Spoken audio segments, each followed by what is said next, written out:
ಸ್ನೇಹಿತರೆ, ಎಲ್ಲರಿಗೂ ನಮಸ್ಕಾರ. ಕಾನೂನು ಅಡ್ಡ ಯೂಟ್ಯೂಬ್ ಚಾನಲ್ಗೆ ತಮ್ಮೆಲ್ಲರಿಗೂ ಸ್ವಾಗತ ಸುಸ್ವಾಗತ. ಇವತ್ತಿನ ಈ ಸಂಚಿಕೆಯಲ್ಲಿ ಅತ್ಯದ್ಭುತ ಕಾನೂನಿಗೆ ಸಂಬಂಧಪಟ್ಟಂತಹ ವಿಷಯವೊಂದನ್ನು ಚರ್ಚಿಸಲೆಂದು ಬಂದಿದ್ದೇನೆ. ಅದರೊಂದಿಗೆ ನಿಮ್ಮ ಪ್ರೋತ್ಸಾಹ ಸಹಾಯ ನನ್ನನ್ನು ಮತ್ತಷ್ಟು ಉತ್ಸುಕನನ್ನಾಗಿಸುತ್ತದೆ.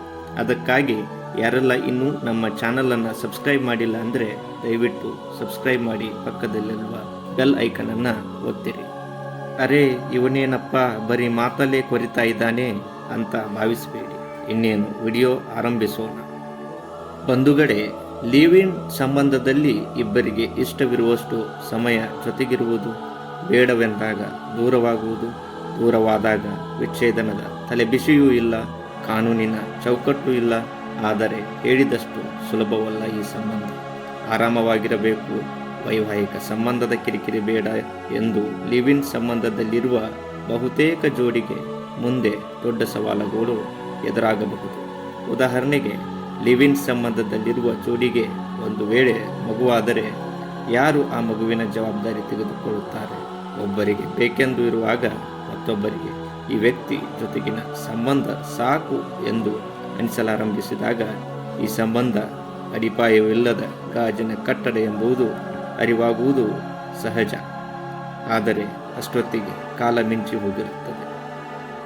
ಸ್ನೇಹಿತರೆ, ಲಿವ್ ಇನ್ ರಿಲೇಷನ್ಶಿಪ್ ಸಂಬಂಧಕ್ಕೆ ಕುರಿತಾಗಿ ನಿನ್ನೆಯಷ್ಟೇ ಲಕ್ನೋ ಹೈಕೋರ್ಟ್ ಮುಸ್ಲಿಂ ಧರ್ಮದವರಿಗೆ ಲಿವ್ ಇನ್ ರಿಲೇಷನ್ಶಿಪ್ನಲ್ಲಿ ಇರಲು ಅವಕಾಶವಿಲ್ಲ ಎಂದು ಮಹತ್ವದ ತೀರ್ಪೊಂದನ್ನು ನೀಡಿತು. ಅರ್ಜಿದಾರ ಮೊಹಮ್ಮದ್ ಶಾದಾಬ್ ಖಾನ್ಗೆ ಸಂಬಂಧಪಟ್ಟ ಪ್ರಕರಣದ ವಿಚಾರಣೆ ವೇಳೆ ಅರ್ಜಿದಾರನು ಫರೀದಾ ಖಾತೂನ್ ಎಂಬ ಮುಸ್ಲಿಂ ಮಹಿಳೆಯನ್ನು 2020ರಲ್ಲಿ ಮದುವೆಯಾಗಿದ್ದರು. ಅದಲ್ಲದೆ ಆ ದಂಪತಿಗಳಿಗೆ ಈಗಾಗಲೇ ಒಬ್ಬ ಮಗಳೂ ಕೂಡ ಇದ್ದಾಳೆ ಎಂಬುದು ನ್ಯಾಯಾಲಯದ ಮುಂದೆ ಬೆಳಕಿಗೆ ಬರುತ್ತದೆ. ಇನ್ನು ಫರೀದಾ ಖಾತೂನ್ ಪ್ರಸ್ತುತ ತನ್ನ ತಂದೆ ತಾಯಿಗಳೊಂದಿಗೆ ಮುಂಬೈನಲ್ಲಿ ವಾಸಿಸುತ್ತಿದ್ದಾರೆ. ನಂತರ ಲಕ್ನೋ ಹೈಕೋರ್ಟ್ ಇಸ್ಲಾಂ ಧರ್ಮವನ್ನು ಪಾಲಿಸುವ ಯಾವುದೇ ಮುಸ್ಲಿಂ ಪುರುಷನು ಲಿವ್ ಇನ್ ರಿಲೇಷನ್ಶಿಪ್ನಲ್ಲಿ ಇರುವಂತಹ ಹಕ್ಕನ್ನು ಹೊಂದಿರುವುದಿಲ್ಲ, ಇಂತಹ ಸಂಬಂಧಗಳಿಗೆ ಇಸ್ಲಾಂ ಧರ್ಮ ಅವಕಾಶವನ್ನು ನೀಡುವುದಿಲ್ಲ ಎಂದು ಅಲಹಾಬಾದ್ ಹೈಕೋರ್ಟ್ ಆದೇಶವನ್ನು ನೀಡಿಯೇ ಬಿಟ್ಟಿತು. ನ್ಯಾಯಾಲಯವೇನೋ ತೀರ್ಪು ನೀಡಿ ಅದರ ಕರ್ತವ್ಯ ನಿಭಾಯಿಸಿಕೊಂಡಿತು. ಆದರೆ ನಾವೆಲ್ಲರೂ ಆ ತೀರ್ಪನ್ನು ಓದಿ ಅಲ್ಲಿಯೇ ಬಿಡುತ್ತೇವೆ.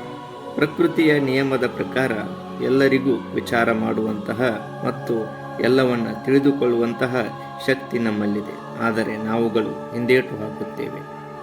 ಅದೇನೇ ಇರಲಿ, ಈಗ ನಾವು ನಮ್ಮ ವಿಷಯಕ್ಕೆ ಬಂದು ಬಿಡೋಣ. ಈ ಲಿವ್ ಇನ್ ರಿಲೇಷನ್ಶಿಪ್ ಎಂಬ ಶಬ್ದ ಸಾಕಷ್ಟು ಬಾರಿ ನಮ್ಮ ಕಿವಿಗೆ ಬೀಳುತ್ತದೆ. ಲಿವ್ ಇನ್ ರಿಲೇಷನ್ಶಿಪ್ ಎಂದರೆ ಒಂದು ಅರ್ಥದಲ್ಲಿ ಕಾನೂನಿನ ದೃಷ್ಟಿಯಲ್ಲಿ ವಿವಾಹರಹಿತ ಸಹಬಾಳ್ವೆ. ಸಾಮಾನ್ಯವಾಗಿ ಈ ತರಹದ ಸಂಬಂಧದಲ್ಲಿರುವವರು ಇಬ್ಬರು ವ್ಯಕ್ತಿಗಳು, ಅಂದರೆ ಗಂಡು ಮತ್ತು ಹೆಣ್ಣು ವಯಸ್ಕರಾಗಿದ್ದು ಒಂದೇ ವಾಸಸ್ಥಳದಲ್ಲಿ ವಾಸವಿದ್ದು ನಡೆಸುವಂಥ ಸಂಬಂಧವೇ ಲಿವ್ ಇನ್ ಸಂಬಂಧ ಅಥವಾ ಲಿವ್ ಇನ್ ರಿಲೇಷನ್ಶಿಪ್. ಹಾಗಾದರೆ ಇಂತಹ ಸಂಬಂಧಕ್ಕೆ ನಮ್ಮ ಕಾನೂನು ಏನು ಹೇಳುತ್ತದೆ ಎಂದಾಗ, ಮೊದಲನೆಯದಾಗಿ ಮದುವೆಯಾಗದ ಹೆಣ್ಣು ಹಾಗೂ ಮದುವೆಯಾಗದ ಗಂಡು ಮದುವೆಯಾಗದೆ ಗಂಡ ಹೆಂಡತಿಯ ಸಂಬಂಧದಲ್ಲಿದ್ದರೆ ಅಂಥ ಸಂಬಂಧಕ್ಕೆ ಕಾನೂನಿನಲ್ಲಿ ಶಿಕ್ಷೆ ಇಲ್ಲ.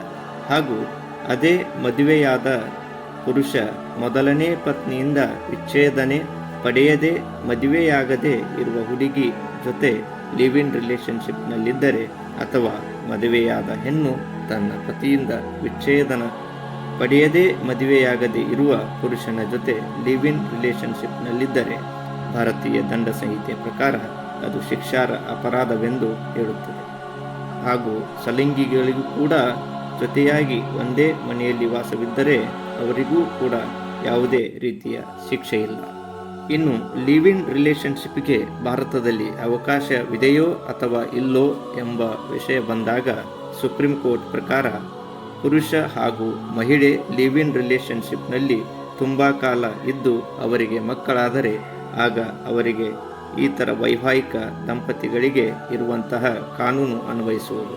ಹಾಗೂ ಪುರುಷ ಮತ್ತು ಮಹಿಳೆ ಜೊತೆಯಾಗಿ ಬಾಳುವುದು ಕಾನೂನಿನ ಪ್ರಕಾರ ಅಪರಾಧ ಇಲ್ಲ ಎಂದು ಸುಪ್ರೀಂ ಕೋರ್ಟ್ ಹೇಳಿತು.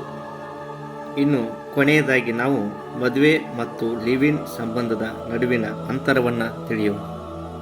ಮದುವೆ ಎಂಬುದು ಹೆಣ್ಣು ಹಾಗೂ ಜೊತೆಯಾಗಿ ಬಾಳಲು ಸಮಾಜ ಹಾಕಿದಂತಹ ಒಂದು ಚೌಕಟ್ಟು. ಇವರಿಗೆ ವೈವಾಹಿಕ ಹಕ್ಕು ಹಾಗೂ ಕಾನೂನುಗಳಿವೆ. ಆದ್ದರಿಂದ ಲಿವ್ ಇನ್ ರಿಲೇಷನ್ಶಿಪ್ಗಿಂತ ವೈವಾಹಿಕ ಸಂಬಂಧವು ಹೆಚ್ಚು ಸುರಕ್ಷಿತವಾಗಿರುತ್ತದೆ. ಲಿವ್ ಇನ್ ಸಂಬಂಧದಂತೆ ಬೇಡವೆಂದಾಗ ಅಷ್ಟು ಸುಲಭದಲ್ಲಿ ಬಿಟ್ಟು ಹೋಗುವಂತಿಲ್ಲ.